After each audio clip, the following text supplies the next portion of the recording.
No matter how successful we are in life, we all face challenges. We encounter struggles and times where things don't go our way. Krishna, or God, has a plan. With him, we can find meaning even when things aren't going our way. Meaning during times of adversity.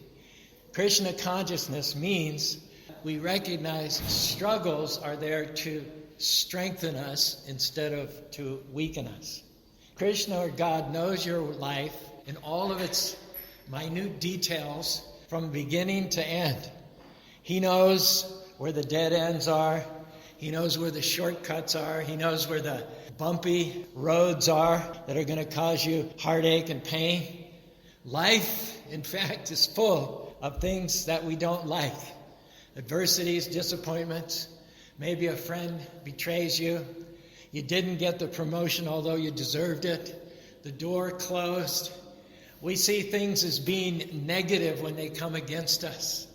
We think that was bad because it didn't work out. My prayers didn't get answered. It's easy to get discouraged, to lose your passion. But here's something to consider. Krishna, or God, would not have allowed that adversity unless he's going to somehow or other use it for your good. That means everything that happens in life, you may not like it, you may not understand it, but if you keep the right attitude, it's going to push you further into your destiny. It's going to strengthen you, build up your spiritual muscles. The closed doors, the difficulties, the delays, the person that did you wrong, we're telling you tonight, it's all good.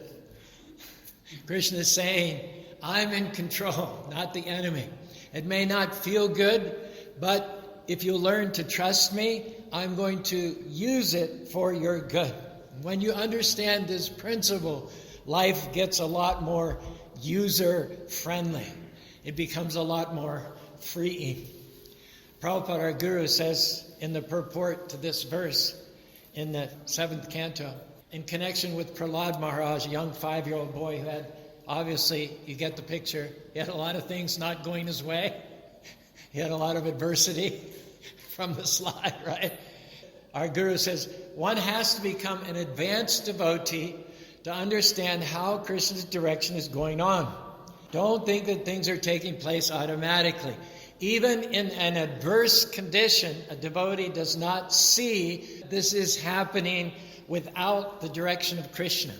Even if he is in an adverse condition, he doesn't feel pain, disappointment, anguish. He knows that this adverse condition is not outside the plan of the Lord. I am fully surrendered to Krishna. Why? I shall not take this adverse position as the special mercy of Krishna. Tatenu kampam susamikshamano bunjane vatma kritam vibhakram. A devotee is not disturbed by adversity. He takes it rather as the gift, the special mercy of Krishna.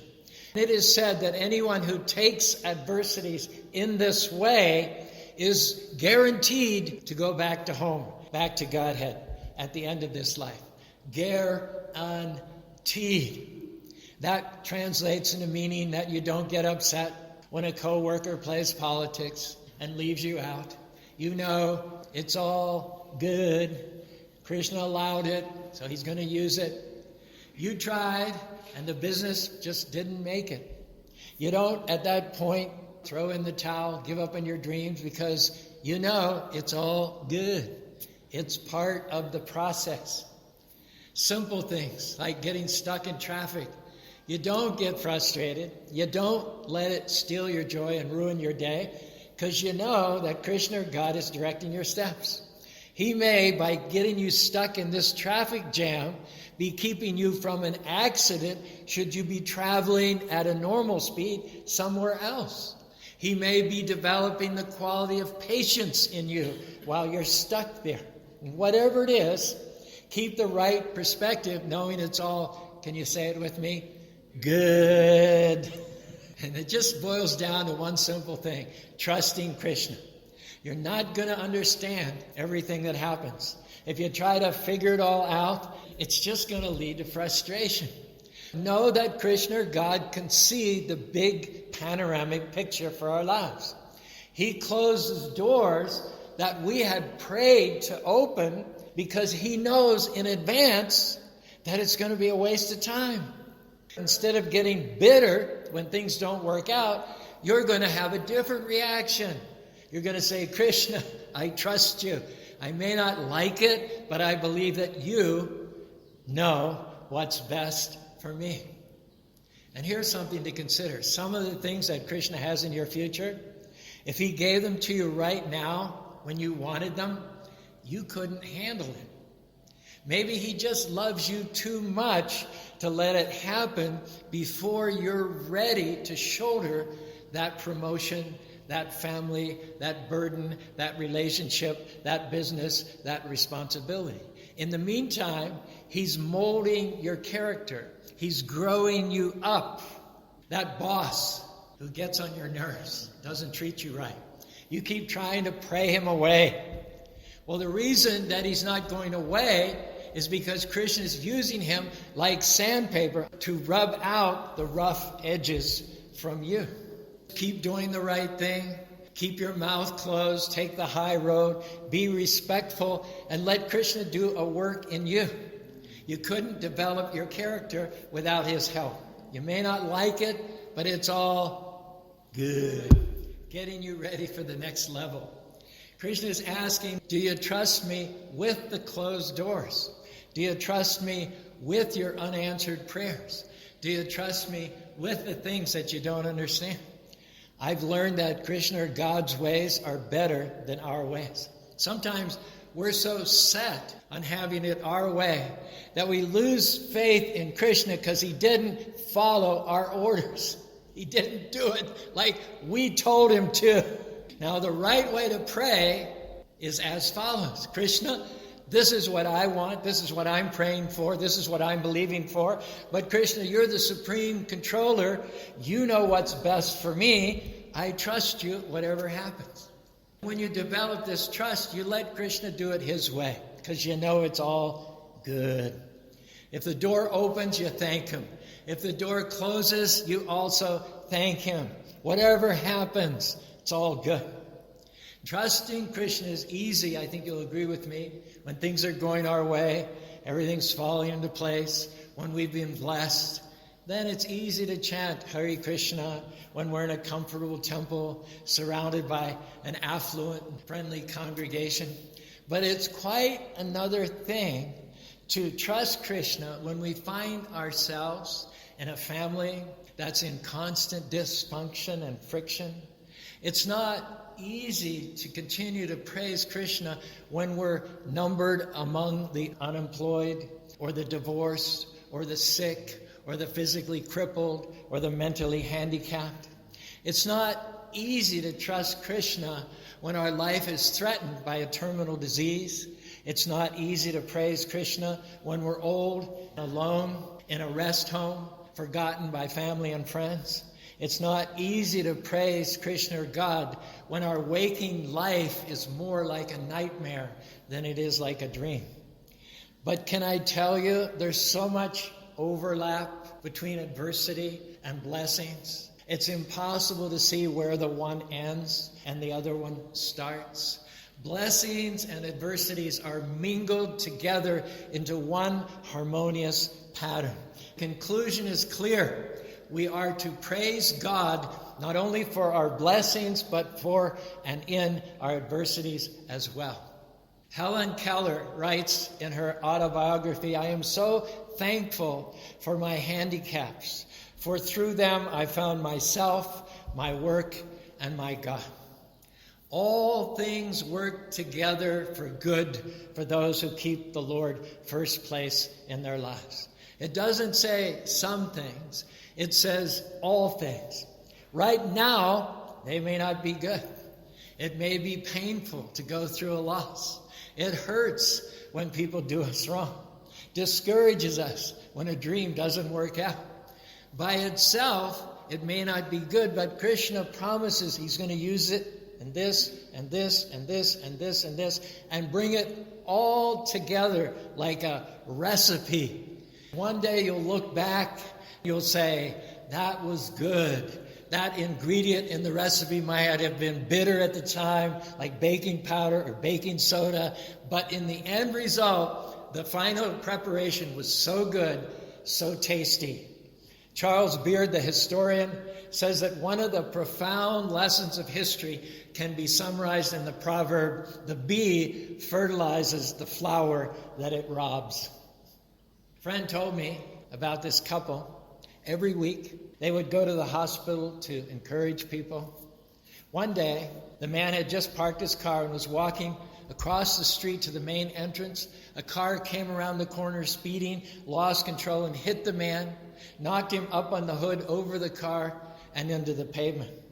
He was right there. They took him into the emergency room. They discovered that he had bleeding on his brain.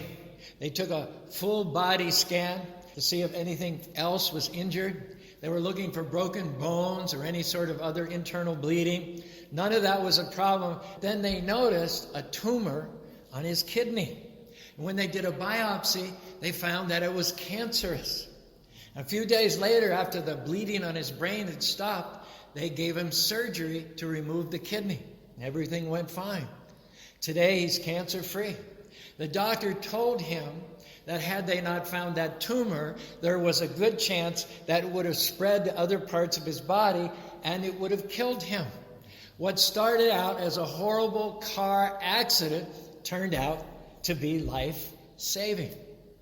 Praising God in adversity may sound counterintuitive, strange, but when you think about it and tick through the options, it makes the only sense.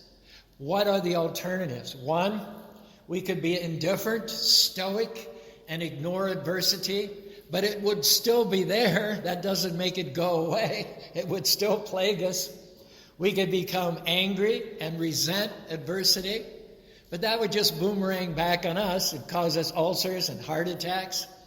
We could judge others by being insensitive and indifferent and saying, well, you only got what you deserved, but that would leave us bitter and burdened with guilt. We could complain, grumble, and gripe about adversity, but that would just make us more unhappy. Or we could blame God for adversity, but that would rob us of all hope and separate us from the one and only source of transcendence that we need in order to endure adversity. Hare Krishna, Krishna Krishna, Hare Hare, Hare Rama, Rama Rama, Hare Hare. When we praise God or Krishna in adversity, what we do is we place our adversity in the hands of a loving and caring Krishna who alone has the power to transform evil into good. Now that makes sense. Experience confirms in us that in fact is the only answer to adversity, that it can and it does work. Friends, it's all good. Even when things at the time seem bad, doing a good deed and getting hit by a car, most people would say, wow, you're unlucky. Too bad for you. But Krishna doesn't allow anything unless he can bring good out of it. Now, we don't always see it. You might be thinking, Charu, my adversities haven't done anything but drag me down. Maybe you haven't seen the good yet. You don't know what Krishna is doing behind the scenes. There's this happening, this happening, this happening, just like cooking again. He's making it all come together. Now you have to do your part and exercise your faith. Not get discouraged. Know that Krishna knows what he's doing. Keep honoring him, being your best. If you do that, Krishna's going to open doors and solve problems that you couldn't open or solve on your own. Hare Krishna, Krishna Krishna, Hare Hare, Hare Rama, Rama Rama, Hare Hare. Our options are to get all negative and bitter when we have adversity, or we can turn around and say, Krishna, I trust you. You know what's best for me, even when I don't understand it. I believe that when it all comes together, it's going to work for me and not against me. Now, if you want to start living the best life that you can live, then you need to remember these words. It's all good. Hare Krishna, Krishna Krishna, Hare Hare, Hare Rama, Rama Rama, Hare Hare. 2 young college students were traveling to Kenya to work on a missions project. They were in their 20s, both former college basketball players. It was their first trip overseas. They prayed that everything would go smoothly, but first off, when the flight needed to land in London, it was too foggy, it took delays, and they missed their connecting flight. They were disappointed, thinking, oh, that's not a very good beginning to our journey. They had to spend the night sleeping on the floor in the airport. The only seats that were available on the next flight the following day were in first class, right near the cockpit. Well, about midway through the flight, this is before 9/11 and security tightened up, the plane all of a sudden took a nosedive, started heading straight towards the ground. People in the cabin were panicking and screaming. It looked like the plane was going to crash and everybody was going to die. These young men heard what sounded like a struggle, a fight in the cockpit. They opened the door, and a deranged man had gotten in there and had started to take control. The pilot and the co-pilots were not able to manage him because he was big and they were just small guys. Well, it just so happened that these 2 former basketball players were both over 6'6" tall and 250 pounds. So they grabbed the man, they ripped him off of the controls, and they tied him up. In the meantime, the plane had descended from 30,000 feet to 4,000 feet. Within another 30 seconds, they would have all been killed. The delay seemed initially like a bad thing, but really it was good. They just couldn't see it at the time. They didn't like it. It disrupted their plans, but Krishna held them back on purpose so they could save that whole plane full of people. Sometimes Krishna will inconvenience you so you can be a blessing and a help to someone else. Instead of being frustrated when your plans don't work out, try to remember it's not always all about you. Well, true, I don't like the people in my job. They're negative, they gossip, they compromise. When's Krishna going to move me out? Well, maybe Krishna has you there on purpose to let your light shine. Maybe he's counting on you to be a good influence on them. Quit fighting everything that you don't like. It's said that the steps of a good man, steps of a devoted man, are directed and ordered by the Lord. Krishna has you in that office space where there's all these politics going around. It's because that's where he wants you to be. Delays, inconveniences, politics, backstabbing, unfair situations. You may not like them. They may be uncomfortable. But instead of resisting them, why don't you just embrace them? Say, Krishna, this is where you have me right now. So I'm going to be my best. I'm going to keep a good attitude. I may not like it. It may feel bad, but I know a secret. It's all good. It's not working against me. It's working for me. Lord Ram, as described in the epic Ramayana, was probably one of the most ill-treated persons in all of ancient history. He was the first son of King Dasarath. He was supposed to ascend to the throne the following day. Dasarath had already announced his retirement, named Ram as the new king. But during the night, while Ram slept, his stepmother mounted a conspiracy, the result of which was, on the very morning he was to be coronated, instead he was sent to the forest in exile for 14 years, and the stepmother arranged for her son Bharat to be the king instead of Rama. What a raw deal, huh? Stab in the back. What a betrayal. Bharat didn't know about the conspiracy of his stepmother, and when he heard that Ram was exiled and he was meant to be king, Bharat went with his entourage to where Ram was staying to beg him to come back, and also to break another piece of bad news, which is that Ram's father Dasarath had passed away out of grief of separation for Lord Ram. Here's how it's described in the Ramayana. So seeing his brothers and other relatives weeping, Ram felt compassion. keeping his own grief in check, realizing it's not just about him, right? He said, "No man is free to act as he pleases. In this world, the embodied soul is dragged here and there by the all-powerful force of providence. Nobody can control that force. All gains will end in loss. Every meeting ends in separation, and all life ends in death. As there is no fear for a ripe fruit other than a fall, there is no fear for any man other than death." Said everybody listened attentively as Ram spoke. Their feelings of sorrow and grief for the loss of Maharaj Dasarath were relieved by his instructions. Ram continues to speak. "The passing of days and nights quickly exhausts the lifespan of all living beings, even as the summer sun sucks up the water in a lake. You people should grieve not for the king, but for yourself. Death is our constant companion. He walks with us, sits with us, and having gone a long distance with us when we travel, he duly returns with us."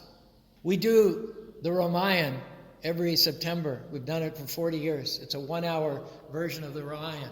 A devotee girl who lives in Park City, who's also a lawyer and has a 12-year-old daughter, she's always played the role of Kaikeyi. She died yesterday in a plane crash in South Jordan. Ram says here, death is our constant companion. He walks with us, sits with us, and having gone a long distance with us when we travel, he duly returns with us. Continuing, Ram says, "We ourselves have embarked on the very same path trodden by our departed father and will join him in due course. Let us therefore throw off grief and dedicate ourselves to the pursuit of piety by which we too shall attain the blessed regions reached by King Dasarath." Ram looked around the hermitage. Thousands of people were crowding all around him, all looking towards him. There was complete silence as Ram spoke. Even the animals were so quiet. It says only the sound of the river and the rustling of the leaves in the breeze could be heard. Dappled shadows moved over the ground in the late afternoon sun. And with a mild smile, Rama continued to address his brother Bharat within the hearing of everyone else. "Father has shed his old, worn-out body, and with an ethereal and undecaying form, he now sports in great happiness. Rather than grieve for him, we should carefully do his bidding. For your part, Bharat, you should fulfill his promise and rule over the earth, while I, for my part, will remain in the forest until 14 years have expired. This will ensure our welfare in both this world and the next. Under no circumstances shall we disobey the order of our father."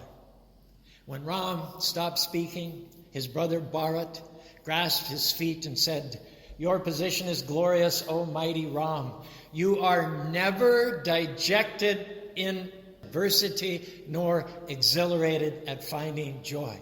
You are always able to distinguish truth from untruth. Therefore, you know what is real and what is only temporary and ultimately unreal. It is said that the soul and not the body is what one should nurture in this world." And indeed, in the Bhagavad Gita, 2nd chapter, Krishna says to Arjuna, "Avinasi tutan vidi yena sarvam vinasam avyasya nakastid kartamarasi." Know that which pervades the entire body is indestructible. No one is able to destroy the imperishable soul. And knowing ourselves to be spirit, Krishna goes on to advise Arjuna, adopt an attitude of tolerance at the happiness and distress of this world. Happiness and distress appear and disappear as the winter and summer seasons appear and disappear. Krishna says they arise from sense perception, and one must learn to tolerate them without being disturbed. And all those bad breaks that you went through, they were part of Krishna's plan to get you to where you're supposed to be. It felt bad, but the truth is, it was good. It was another step on the way to your destiny. It was wrong. You didn't like it. But right now, looking back, you wouldn't change it at all. Without that disappointment, you wouldn't have become who you're created to be. Sometimes it's a fact that your enemies, they do more to promote you than your friends and well-wishers. They don't realize that Krishna used them to light a fire on your inside. They helped you to learn and to pray bold prayers, to declare Krishna's favor. They taught you how to persevere, how to stay focused and fight the good fight of faith. They meant it for harm, but Krishna used it for your own good.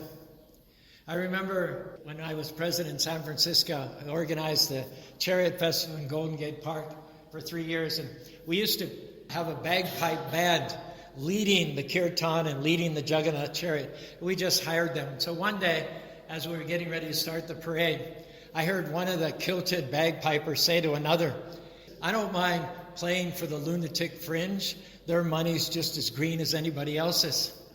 I remember that. That was 1976. That caused something to calcify in my heart. I said deep down inside, I'm going to dedicate my life to taking words from people like that and shoving them down in their throats. I'm going to make the Hare Krishna movement so magnificent, so respected. I'm going to do festivals. I'm going to build buildings. I'm going to affect tens of thousands of people. That guy will eat his words. Thank you, whoever you are. You're part of the reason why we have 2 temples in the state of Utah, why we have a radio station broadcasting all over the world. You're part of the reason why we have the biggest festival of colors in the Northern Hemisphere. You're part of the reason why you people are here today. Thank you to your critics. Thank you to your enemies. They're not there to defeat you. They're there to promote you. It's we ourselves who create most of our adverse situations. It is we and not God who pervert love into lust. Am I wrong? Who take plenty and create poverty. Who take progress and instead turn it into oppression. Who take differences and turn it into intolerance. Is it not we who make society into a seething cauldron of crime, corruption, and combating forces? Anybody going to deny that today? It's we who take a paradise and turn it into a pigsty. It's we who rape and ravage the natural resources that God gave us. It's we who turn gardens into garbage dumps. It's we who are the causes of our own adversity. But here's the good news. Even though God or Krishna did not cause the adversity, we can give our adversities to Krishna.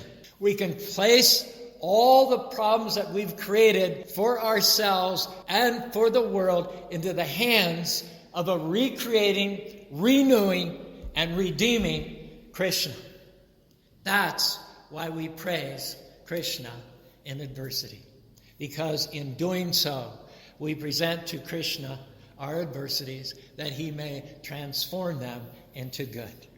Hare Krishna, Krishna Krishna, Hare Hare, Hare Rama, Rama Rama, Hare Hare. Instead of trying to wish it away, consider this. What if your destiny is on the other side of that adversity? On the other side of that mountain is your promised land. What if those challenges are strengthening you for what's ahead? When hard times come, dare to pray, Krishna, I don't understand it, but I trust you.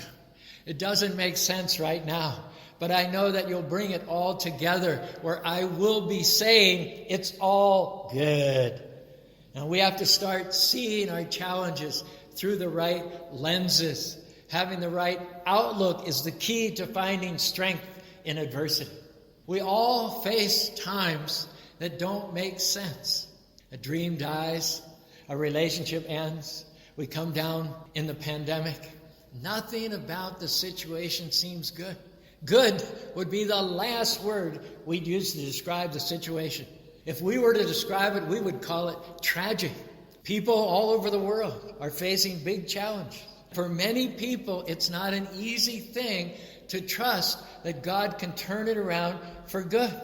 After all, how can loneliness be good? How can betrayal be good? How can death be good? Here's an example. Vritrasura, another fellow who was treated unfairly. He was a Krishna devotee. He was chanting Hare Krishna, flying in his aerial chariot as a demigod named Chitraketu. He flew over where Lord Shiva had Parvati in his lap, and he laughed out of appreciation that Lord Shiva is such a celibate. He's such an ascetic. He's so transcendental that he can have the most beautiful female on his lap, and he's talking philosophy. Chitraketu just thought that was so cool. He gave a laugh of appreciation, but Parvati misinterpreted, cursed him to take birth as a Rakshasa, as a demon. So he took it gracefully. What happened was he started to terrorize the universe so that he would more quickly be killed and then take his next birth among the devotees. He was conspired against by the demigods who delegated Indra to take his thunderbolt and kill Vritrasura. Indra's thunderbolt was especially empowered by Lord Vishnu to be infallible. They created a shield for Indra called the Narayana Kavacha. All the odds were stacked in favor of Indra against Vritrasura. Indra fought with Vritrasura. He threw the thunderbolt. He severed the arm off of Vritrasura. And there he is with one arm. He's like a mountain, bleeding red manganese. Indra's reluctant to finish him off because he's a devotee. He has to give Indra a pep talk to talk Indra into killing him. And this is what he says. Oh, Indra, look at me. I've already been defeated, for my weapon and my arm have been cut to pieces. You have already overwhelmed me, but nonetheless, I'm trying my best to fight with you. I am not at all morose, even under such adverse conditions. Therefore, you should give up your hesitation and go ahead and kill me. Vritrasura was so great and so powerful that in effect, he was acting as the spiritual master of Indra. And although Vritrasura was on the verge of defeat, he was on the verge of death, he was joyful. He wasn't at all affected by the reverse circumstances. Isn't it true that in the heat of battle, it's easy, especially when there's a setback, to get down and discouraged? Now, what should have been the worst day of Vritrasura's life was his best day. We're talking about him, glorifying him thousands of years later in, of all places, Spanish Fork, Utah. And though some would have called it a day of defeat, a day of mutilation, humiliation, a day of death, he called it his day of liberation, his day of restoration, his day of vindication.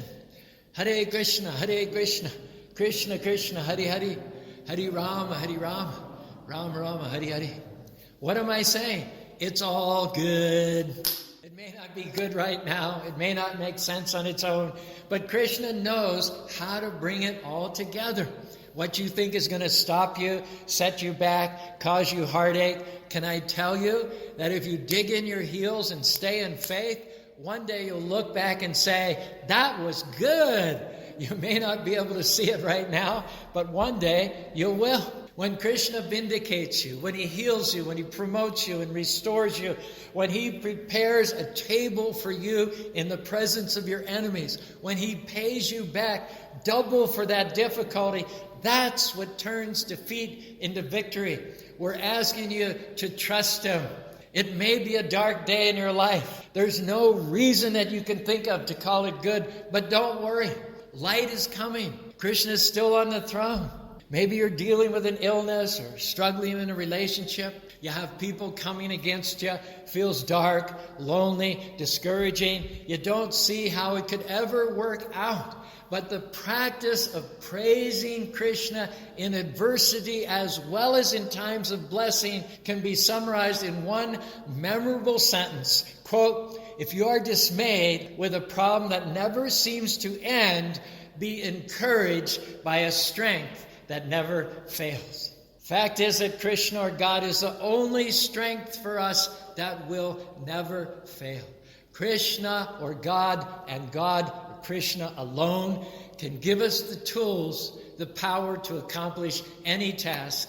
Krishna alone can give us the stamina and courage to endure any adversity. Krishna and Krishna alone can give us the light to find our way in the most dense, dread-filled darkness. Krishna and Krishna alone can give us the key that will unlock any door, even the door to the spiritual kingdom, the door to a life of eternity, bliss, and knowledge. Therefore, our recommendation is that in all times, in all places, and under all circumstances, praise the Lord by chanting His holy names. Hare Krishna, Krishna Krishna, Hare Hare, Hare Rama, Rama Rama, Hare Hare.